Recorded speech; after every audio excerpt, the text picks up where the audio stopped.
And welcome back to the channel, everybody. We are having another episode of SWGOH sight reading session here. They just dropped both the Scythe kit, I shouldn't say the kit, but the Scythe reveal as well as the kit. And then also they just released a Luminara Omicron as well. So we're really churning out some content here at the last second. So we're going to talk a little bit about her Omicron, both what it is and what it involves in terms of her entire kit and how it'll interact with other groups. And then also we're going to talk about just some brainstorm ideas that might work here moving into GAC specifically. So with that being said, let's go ahead and move on over into the details.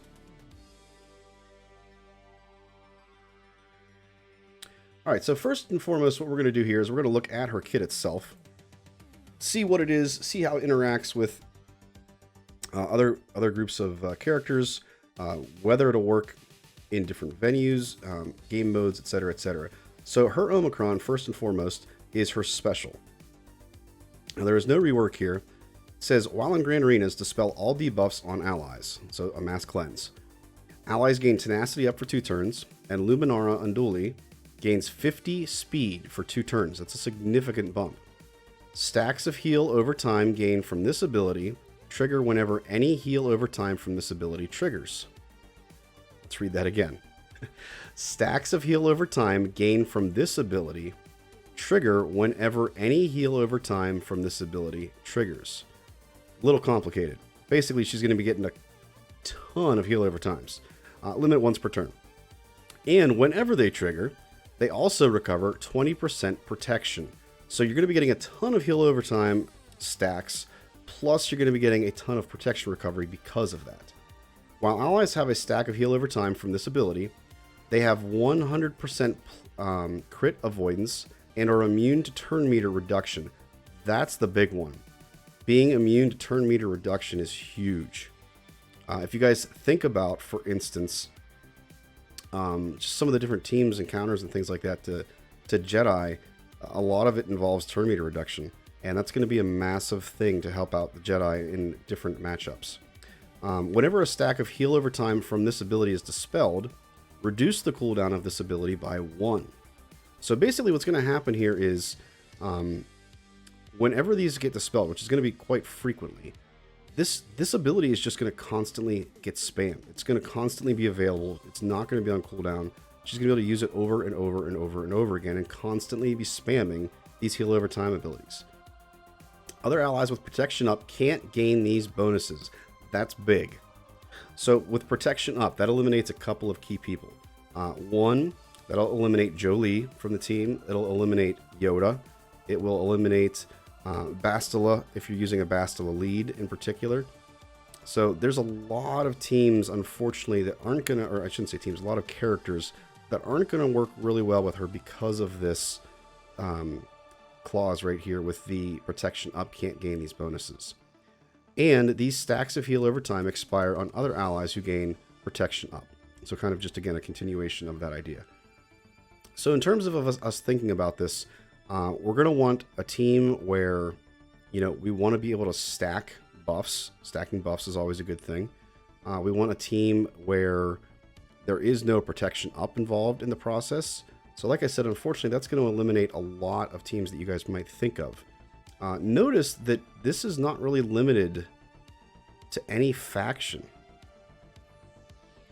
There's nothing in here about it being faction specific. So this does not have to just be used with Jedi. That's a hugely important part of this kit here. Now, she is a Jedi, and obviously other people's kits are probably going to make it better for her to be in a Jedi group. Obviously, a Galactic Republic also would be another faction that would work pretty well with her. But just know that because of this Omicron here, she's not just stuck in with Galactic Republic or just stuck in with Jedi. That's going to be an important factor here moving forward.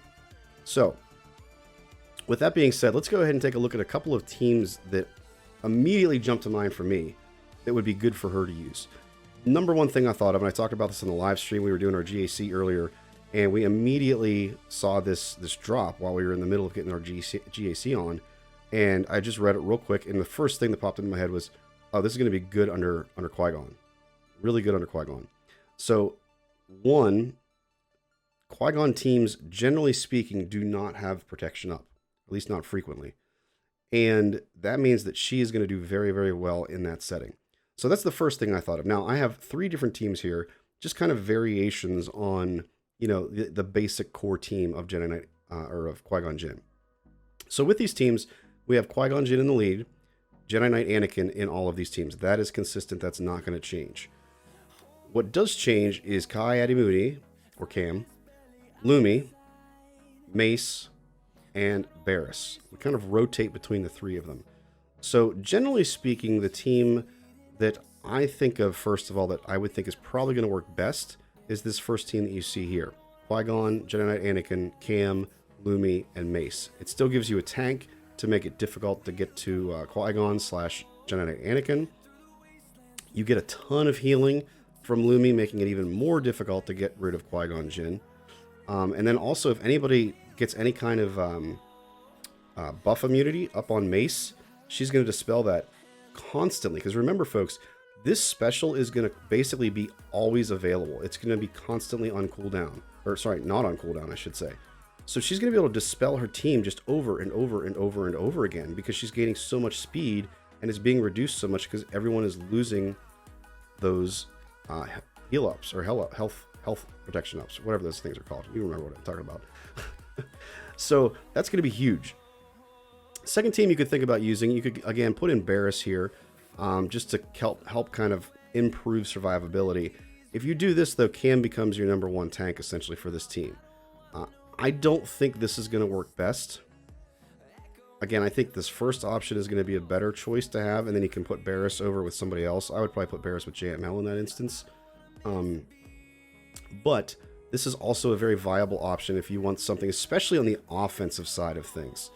And you're not necessarily looking for, you know, a constant tank, but you're just looking for some general survivability. This might be a much better team to use on offense, especially if you've got a Relic 7 Cam. I so wish I had a Relic 7 Cam, but unfortunately I do not. The other key caveat here, folks, with these 3 teams is that they're all Jedi, they're all Galactic Republic, so Cam's unique applies in all instances through this. The third team, and this is probably the team that I would run simply because I don't have Cam, would be Qui-Gon with Barriss, Jedi Knight Anakin, Lumi, and Mace. I think this would be an extremely difficult team to get around Mace. You're going to constantly be dispelling, cleansing, etc., etc. It's going to be hard to kill anybody because of Barriss and because of the healing of Lumi. Just going to be a great team, especially on defense, primarily. It could work on offense without a doubt, but I think defensively, this is going to be your best bet. Now, are there other possibilities out there? Yes, you definitely could pair with other Jedi. I just think, again, because of that protection up problem, that limitation, you're really not going to want her with any of the big boy Jedi teams. You're not going to want her with JML. You're not going to want her with Yoda. Jedi Knight Revan, same thing.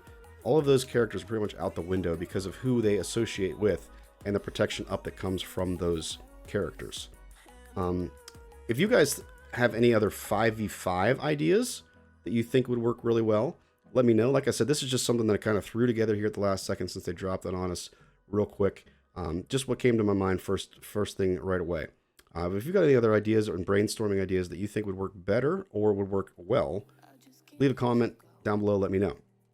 Before we finish up though, I want to talk real quick about 3v3, because obviously 5v5 is not the only, unfortunately in my opinion, the only GAC option that is out there. 3v3 exists as well.